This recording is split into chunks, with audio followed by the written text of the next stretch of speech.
Assalamu alaikum. I don't care about all of you who lost or lost their eyes last year, 2024, July and August on the month. Okay, এটা আমার কথা না, এটা আমার ডায়লগও না, এটা আমার কিছুই না। এটা হলো বেসিক্যালি ডায়লগটা হলো আমাদের বর্তমানে জুলাই ফাউন্ডেশনের যে একজন সিইও আছেন, সেই সিইওর কত বড়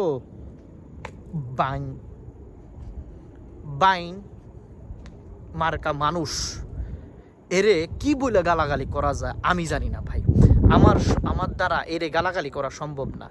ওয়াকারুজ্জামান এরে বসাইছে আরে সেনাবাহিনীর এই লোকগুলো, তারপরে কি করলো, মানে ওষুধ খাইয়া বা কি করলো, এরা যে ডাউন কেয়ার বললো, এগুলো বলার কারণটা কি? প্রথম কথা আমি আপনাকে আসি, এরা চাইতেছে যে জুলাই আন্দোলনটাকে নষ্ট করার জন্য, কারণ আওয়ামী লীগপন্থী এরা, এবং দ্বিতীয় কথা ওয়াকার যখন বসাইছে এটা নিশ্চিত মনে রাখেন যে আওয়ামী লীগপন্থী এই মানুষ, এটা আওয়ামী লীগের মানে কুত্তা চাটা চাটছে আওয়ামী লীগরে চারটা এই লাইনে আসছে। হ্যাঁ, এই একটা। সেকেন্ড যে কথাটা বলবো সেটা হলো ডক্টর মোহাম্মদ ইউনূস সাহেবকে, মানে এমন আজকে আবার এটা নিয়ে আন্দোলন হবে, এটা নিয়ে মারামারি হবে, এটা নিয়ে রাস্তায় নামবে ছেলেমেয়ে সন্তান, জুলাইয়ের অবস্থা বললো কেন, এই কথা কেন বললো, এটা নিয়ে অনেক আন্দোলন হবে। এই যে মানে শেখ হাসিনার আমলেও কিন্তু পরিমণি, জাহিদ খান এগুলোর ভাইরাল হইতো বেশি, এখন এইটা ভাইরাল হইব। এখন ডোন্ট কেয়ার বলছে, এখন এটা তো সরাইতে গেলে মানে বহুত, একজন মানুষ নিয়োগ হইতে বেশি সময় লাগে না, কিন্তু একজন মানুষ সরাইতে গেলে হাইরে কষ্ট কথা কইতে হয়। আমরা জানিও না নিয়োগ হয়েছে, কিন্তু একজন সরাইতে গেলে যা আর কাহিনী করতে হইব। এখন এটা আন্দোলন হবে জুলাইয়ের কেন ডোন্ট কেয়ার বললো।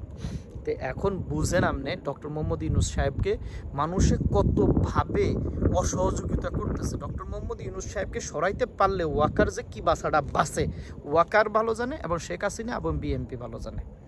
এই হলো এর অবস্থা। আবার এখানে আমি আরেকজনের কথা বলতে নয়,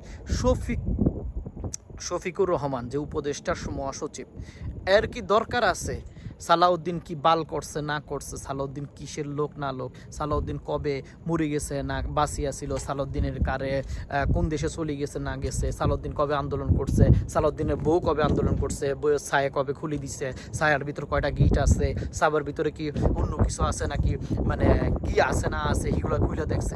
দরকার আছে? তুই মহাসচিব, তোর কি এই পোস্ট করার সময় আসেনি? তুই মহাসচিব পেশ সচিব, তোর কি এইসব করার সময় আছে? তুই করবি উন্নতি, তুই উন্নতি না করে তুই এখানে এলো ফেসবুকে নিউজ দাস। ফেসবুকে তোর নিউজ দিতে হইব, বুঝছস? ফেসবুকে তোর নিউজ দিতে হইব। এই কথা যদি তুই চিন্তা করস, তাহলে তুই কেমন মনে করস নিজেরে? খুব সুন্দর মনে করস, তাই না? তাহলে এই হলো অবস্থা।